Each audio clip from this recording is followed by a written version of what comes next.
Welcome. I'm Alice Alicia Jones, and I welcome you to another presentation, Facebook Live, on past lives. I started out the session earlier on talking about victimhood, and just want to reiterate to you that victimhood is a choice. You have the right to feel like a victim if you want to, but you also can eliminate that. Uh, the times when in my life, when at my lowest point, when I saw day after day my life get worse and worse and worse to the point where I literally thought that God had given up on me or had forgotten about me. Um, I It took me a while, but I finally figured out that it was my own thinking that got me into the place where I didn't want to be in. And it was my own thinking that was keeping me there. Fortunately, the greatest event in my personal life had happened simultaneously at this low point where my mother was dying of cancer. We lost our business. We lost all the money that we had in our savings account. And I gave birth to my first baby. But the beauty was that every time I turned around, I saw this infant smile at me. And I had the most glorious feeling given to me by this child who would constantly, constantly, constantly spread so much joy because she was such a happy personality. And so I realized very quickly I owed it to her to figure my way out of the morass that I had sunken into. She never knew what I was feeling. Just didn't feel that that was fair. So I think that what I'm going to do now, rather than to belabor that story, is to go on. And Claire Lindstrom was the gal that had a request in. So I'm going to give a past life reading for her right now. And Claire, I appreciate your patience, and I'm going to tune into you at this moment. So, and I'm going to ask, who was Claire Lindstrom in a past life that's influencing this lifetime?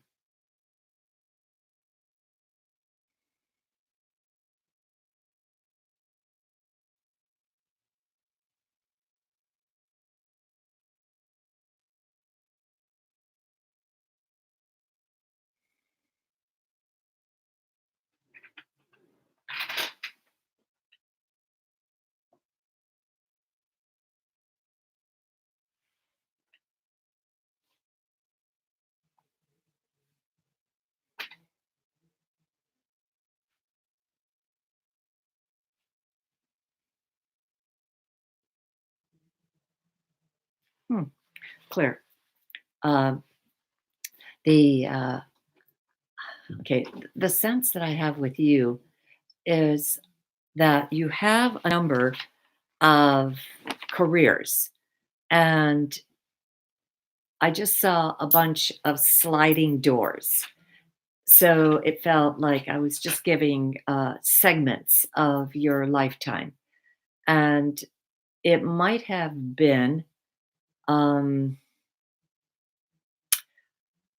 at a time that the Industrial Revolution was starting in England, because it seems like you went from one position to another, to another, to another. And I feel that you were male in that lifetime. I feel that you were very ambitious. You were very quick on your feet. to figure out opportunities for yourself. You were a hustler. You started out probably the first scene that I saw was like selling newspapers on the street. A child, whatever age, 6, 8. Frankly, they didn't care.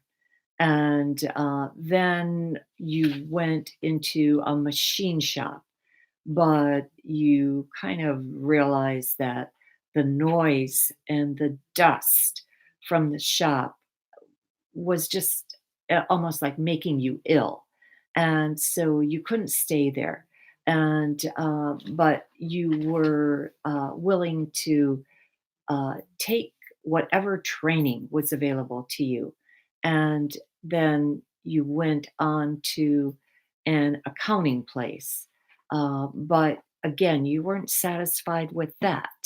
You, you did the books for a while, but you constantly found a way to ingratiate yourself to management, to the person who owned the place. And I think that you ended up opening your own shop. And it could have been an accounting firm. I don't think it was a law firm, but I just see a number of people sitting at desks.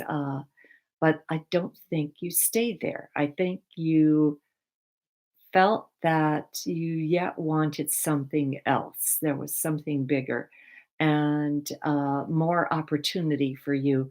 And I think you basically left to go to America because all of a sudden it just seems like there's a change in staff, and I no longer see you in the place. So, what I see is a very ambitious person, very upwardly mobile, uh, opportunity, willing to put in the time, the effort to work, never taking never allowing uh, yourself to be uh, to see anything as a setback, always being willing to take the advantage of any single uh, opportunity to move forward. And the just but in spite of that, I don't think you ever lost sight of your roots. I don't think you ever really gave up, knowing that you came from very humble beginnings, and you were willing to go and stay and help others achieve their dream. So, but I see that in the new country, not in the old country. So, but anyway, Claire, again, I'd be very curious to see how what I saw in that lifetime, how that translates into your current lifetime. If you could give some notes to my assistant. Um, all right, this is we're going to go on to Lich, and it's period. Is that the Lich period? Yes, he or she is asking several times for the reading. Okay, I think it can be their name. okay, Their name. all right. Uh, then Lich, I'm going to ask to be connected to you.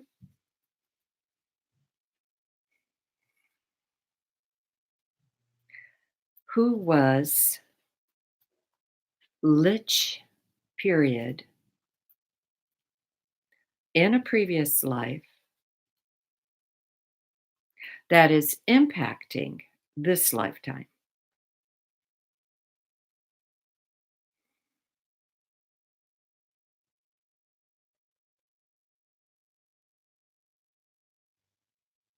Wow, Lich. Well, that was instant. The second that I stopped with the word in this lifetime, I was taken to some place in France that to me, right now, looks like Giverny, and this would have been Monet's home. So somewhere in that countryside that had painters that attracted painters because of its beautiful weather and its delightful climate. And I sense very much that you were an artist. I don't know if you were one of the famous Renaissance artists, but you were absolutely there in that period, working alongside of them and just capturing on paper what everybody else, that whole movement of the uh, was reflected by every single person. Uh, just that where they translated light to paper, the Impressionists, because the first time that Monet, I, Monet, Renoir, I can't remember who else, but the first time they exhibited in one of the major salons in Paris, uh, the one of the critics said, "This is like an impression of art," and then they became known as the Impressionists. And I feel very much that you are part of them.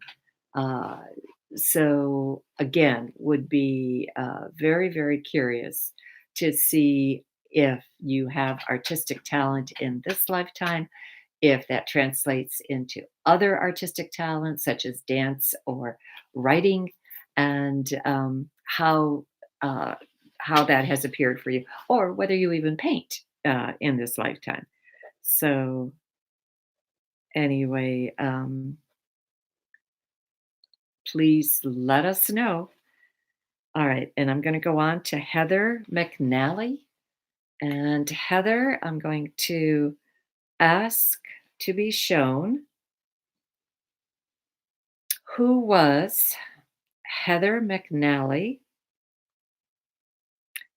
in a previous lifetime that's impacting this lifetime.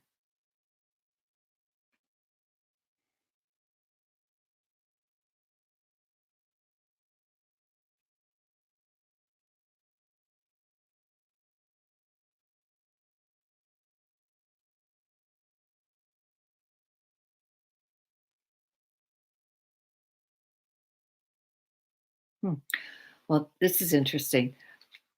I see again a small village. It does feel like overseas. It doesn't feel like here. It The climate is rather warm. It feels like a Mediterranean climate.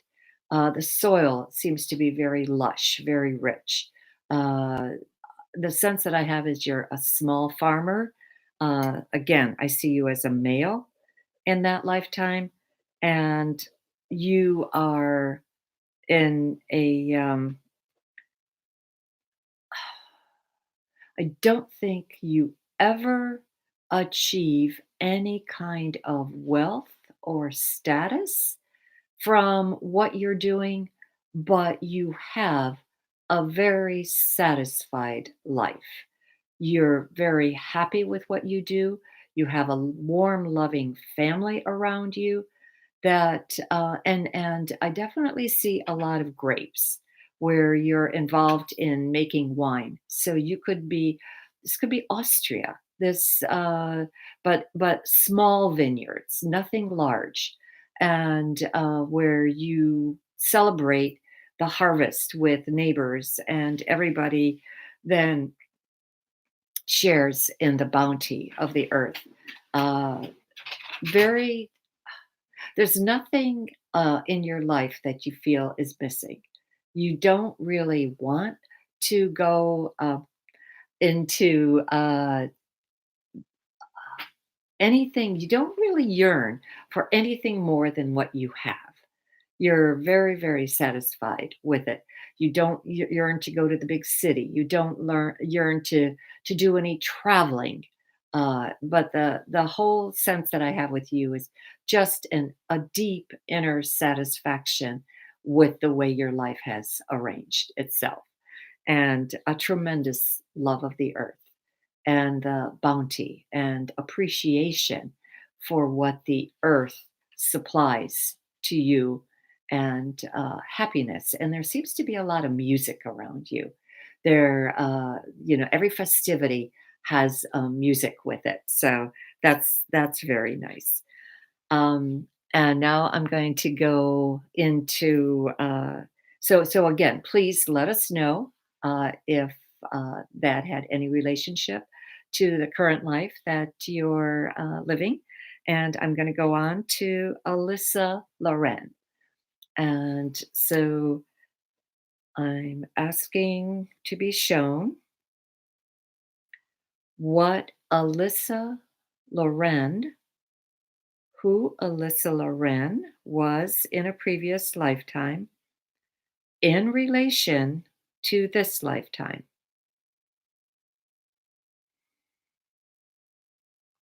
And Alyssa, again, it took a second for me to get an image for you, but this time I'm in a temple, and I feel very strongly it's in Rome, or it's a Roman temple, and you are uh, I I don't know if you're one of the Vestal virgins, but you're definitely a very young person, probably around the age of 12, and you're in charge of, with another group of young women, you're in charge of, like, lighting the lamp, um, being given to the care of the particular goddess that you're serving, and it feels like Athena. It feels like you are there to make sure that, now she was the goddess of war and the goddess of wisdom, and uh, somehow or other, you are trained in the virtues related to Athena. And and I see you as a female, and the lifetime, at least the little snapshot that I'm getting of that lifetime, is that you knew from an early age that you were destined to do this. And the sense that I have with you is you then moved on to another lifetime where you also became an oracle. So I think that the Oracle of Delphi. Uh, I think you just learned so much in that lifetime that you moved on to something else. So again, Alyssa, thank you for calling us and or checking in with us, and please let us know how uh, whether you feel that lifetime impacts you in any way, shape, or form in this lifetime. We have Laura um, Actil. She's one of your biggest fan in YouTube, so she wants a reading, and there is her name. Okay. And I think for Laura, Antil, and Grizel, and I think that will be it, because then we'll be at 2 hours for today. So, Mhm. I and don't know if we have time for. He wrote last time Vedic Astrologer 11 in um, Instagram, okay. and he's asking today too. So I don't know if you have time for Lore and Oh, okay. Yeah. him. I did remember that he had Uh-huh. asked. Okay, So, let me. okay. Except that I do need a name. Yes. And so while you're getting his name, Mhm. let me go with Laura Anctil. Okay, Laura, I'm going to tune into you, and I'm going to ask Laura. Anctil. Who was Laura Anctil in a previous life that's impacting this lifetime?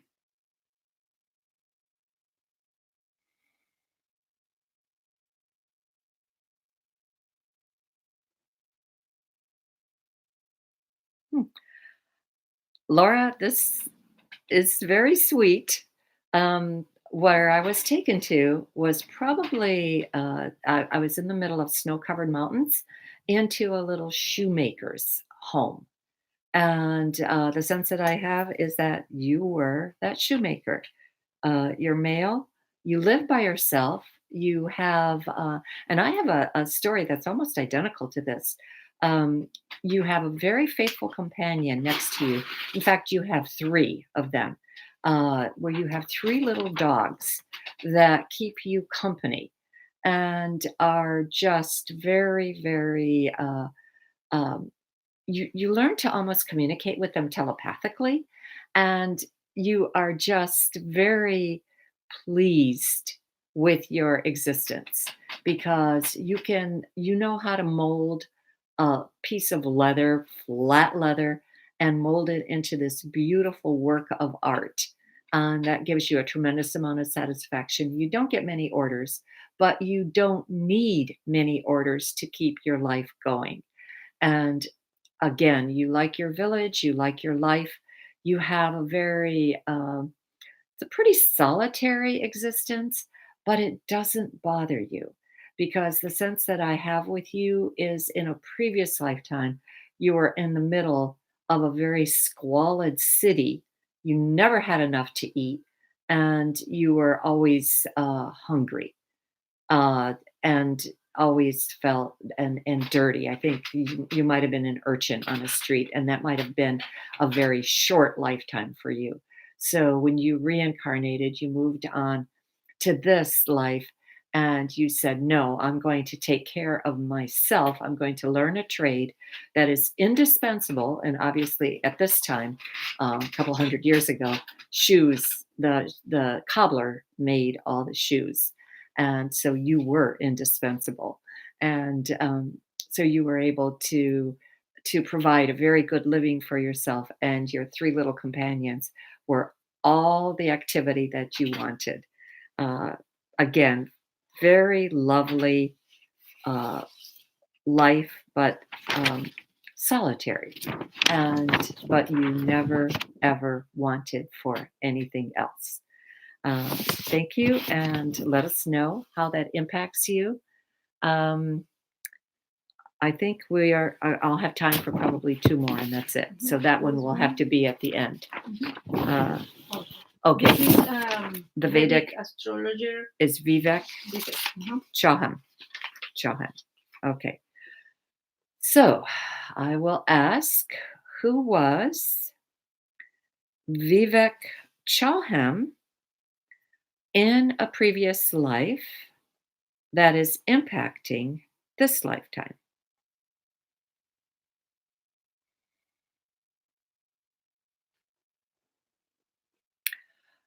Vivek, this is really quite intriguing because I was taken again, it within seconds, to a room that was surrounded by, it was all glass and it was exposed to the cosmos.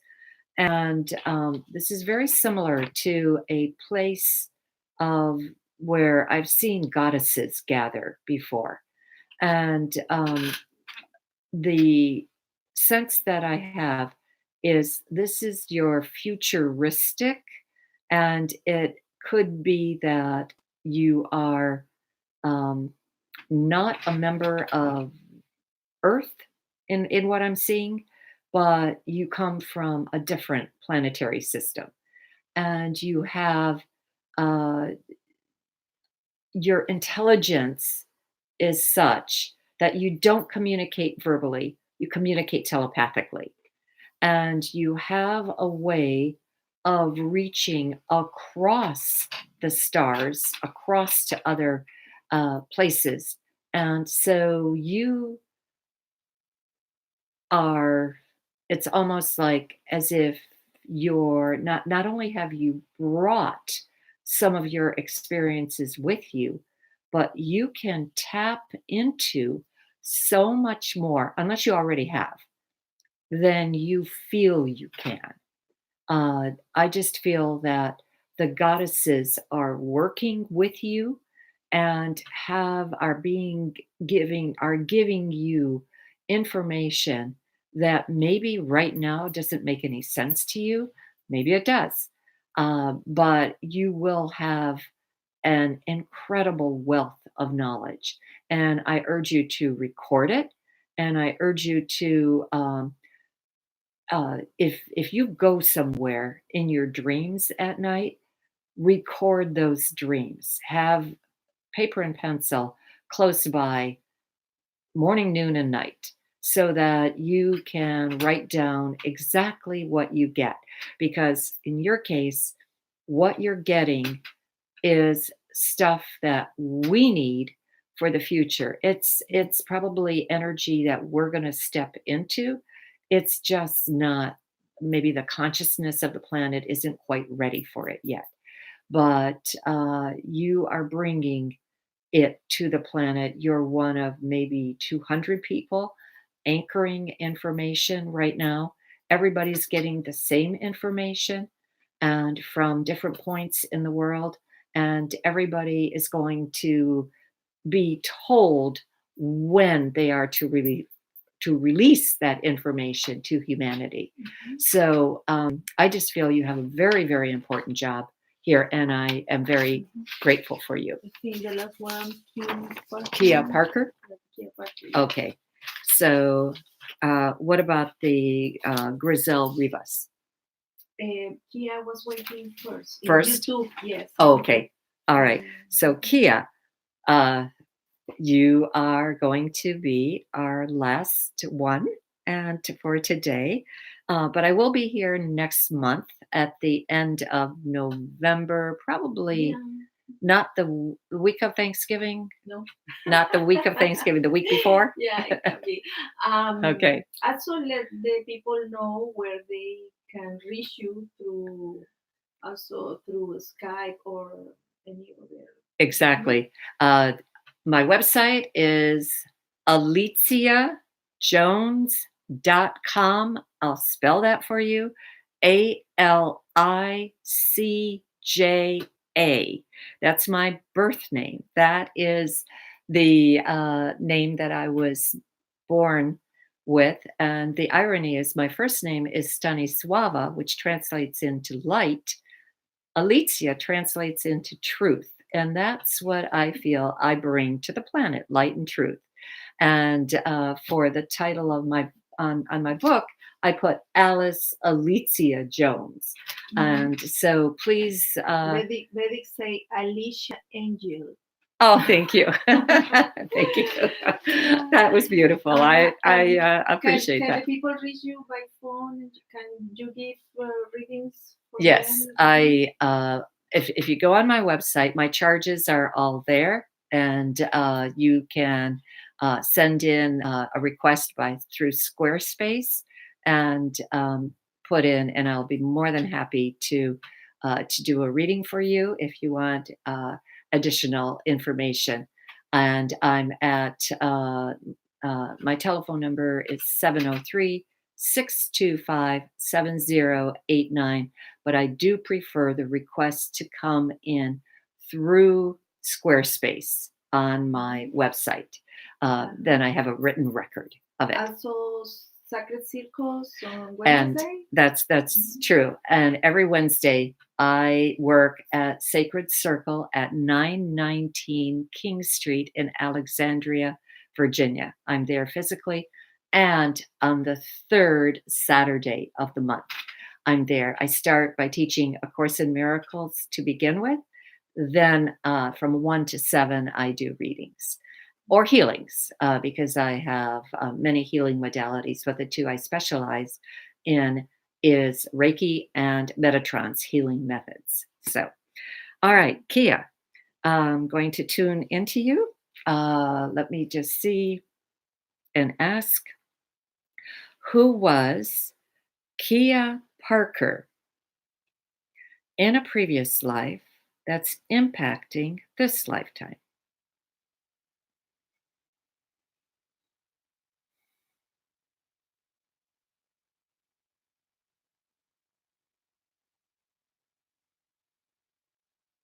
Hmm.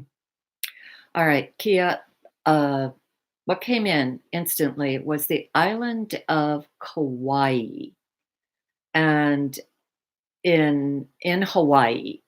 And it was the part of the island that has the sheer cliffs on it that just go straight down, and they're part of a canyon that kind of cuts into the terrain. Um, the sense that I have is you were female, um, and this was the island. This is pre uh, uh, it becoming a state, and you were very involved in the healing arts.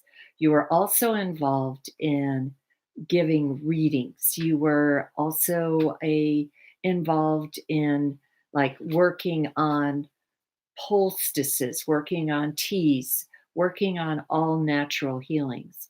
The sense that I have with you is too that you could touch somebody and their bones would mend if they had a broken arm. So you were very much a healer in that lifetime. Uh, I feel that somehow something happened. I don't really see you going into old age. I feel that you died or you transitioned, because technically there is no death. You just walk from our dimension into another dimension. But you transitioned probably at age 38. And there was something in that transition that you there was a sense of too soon, too soon, too soon. So I feel that in this lifetime, whatever that too soon, too soon, too soon, whatever it was that you felt you didn't accomplish, you will be given the opportunity to accomplish in this lifetime.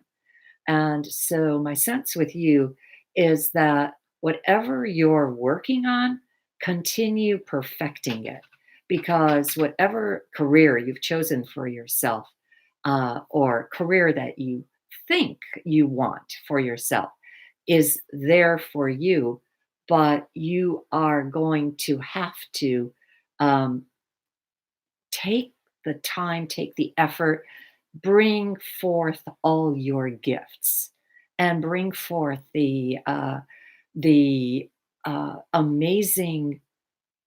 The word I'm getting is discoveries that you are being given along the way. And so I feel, Kia, that again, you have a very important mission on this planet, and it's a mission to raise the level of consciousness. So I applaud you. I thank you. And please give us some feedback on that. And I just want to end with Own Your Power Day by Day, available through Amazon, through my website, and through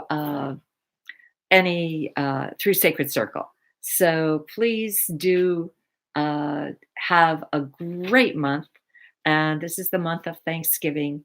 So I am so grateful to have you as an audience and to be here for you, and just we're still kind of working with the format.